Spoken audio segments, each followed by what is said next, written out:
और फिर इन लोगों ने मुझे एक जिम में ले जाकर बांध दिया। और बचकाने, मजा आ रहा है ना? तुझे नहीं पता तूने किससे पंगा लिया है। सलीम, कहीं हम लोग फंस तो नहीं जाएंगे? तू चुप हो जा गुड्डू, वरना तेरा भी मुंह उसकी तरह बंद कर दूंगा। और तेरे वजह से मेरी सबके सामने बेइज्जती हुई थी। तुझे तो आज की रात हमेशा याद रहेगी।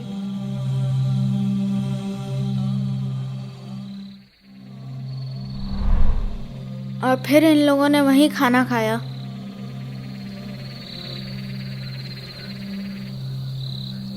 बिरयानी काफ़ी टेस्टी है। मैंने कहा था ना सलीम, इसकी बिरयानी बहुत टेस्टी रहती है। लेकिन मुझे तो डर की वजह से इसका टेस्ट ही नहीं आ रहा है। सलीम, हमें यहाँ से सुबह होने से पहले निकलना पड़ेगा, वो जिम वाले ना आ जाए।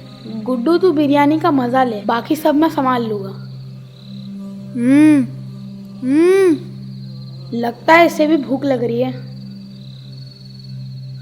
हमारे साथ बिरयानी खाएगा? रुक, तुझे अपने हाथों से खिलाता हूँ।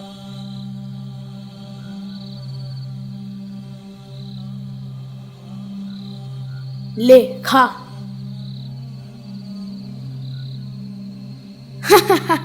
तुझे क्या लगा मैं तुझे यहाँ दावत पर बुलाया हूँ? देखा बच्चू, मेरे एरिया में मेरी बात ना मानने का अंजाम क्या होता है। अब भूखा प्यासा पूरी रात यहीं बैठे रहे। हाँ, तुझ पर मैं एक एहसान ज़रूर कर सकता हूँ।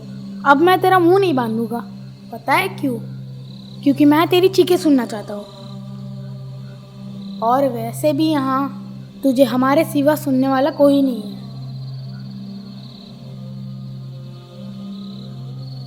तुम लोग मेरे साथ ऐसा क्यों कर रहे हो? आखिर मैंने तुम लोगों को क्या बिगाड़ा है?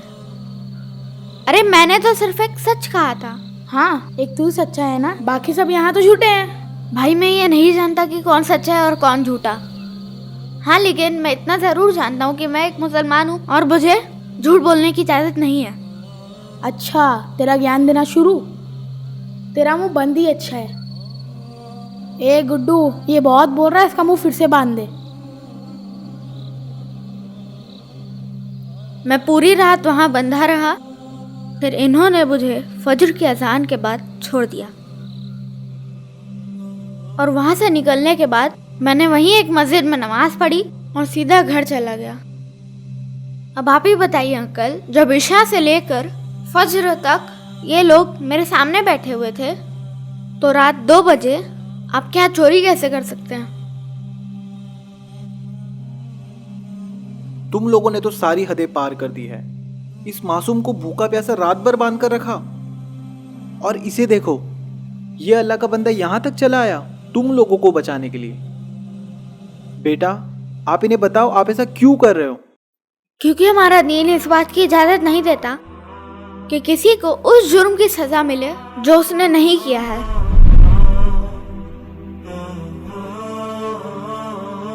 अब चाहे वो कोई भी हो और कैसा भी।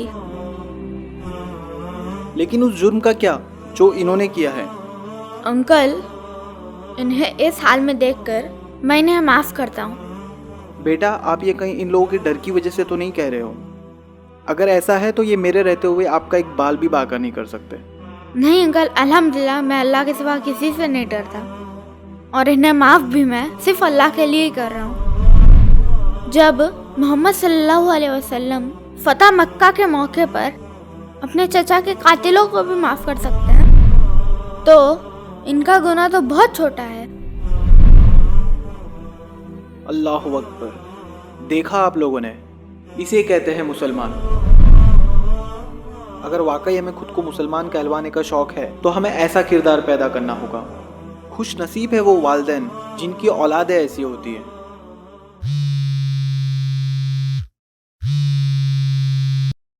हेलो, हाँ, गुड, ठीक है, मैं आ रहा हूँ। Thank you so much. Police station से फ़ोन था, असली चोर पकड़े गए। अच्छा। बेटा, आपका बहुत बहुत शुक्रिया, आपने मुझे फिर से एक गलती करने से बचा लिया। और तुम लोग कान खोल के सुन लो, आज तो इस बच्चे की वजह से मैं तुम लोगों को छोड़ रहा हूँ। अगर आइंदा इसे ज़रा सा भी परेशान किया तो सोच लेना मैं तुम्हारे साथ क्या करूँगा। चलो निकलो अभी।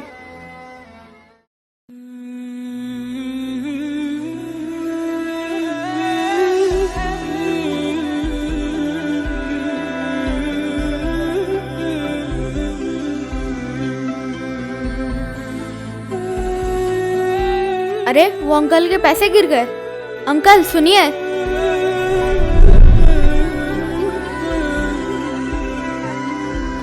ये कहाँ से आ गया? अब तो पैसे गए।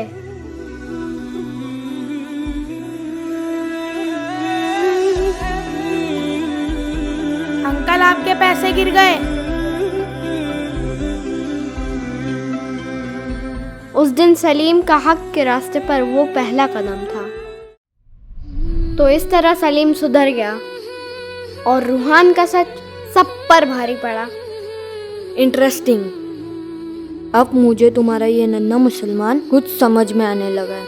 अच्छा, तो इसके बाद तुम्हारा पूरा मोहल्ला बदल गया? सब रूहान को पसंद करने लगे? नहीं शाजेब, ये तो बस आगाज था। नन्हे मुसलमान की असल कहानी तो यहाँ से शुरू होती है।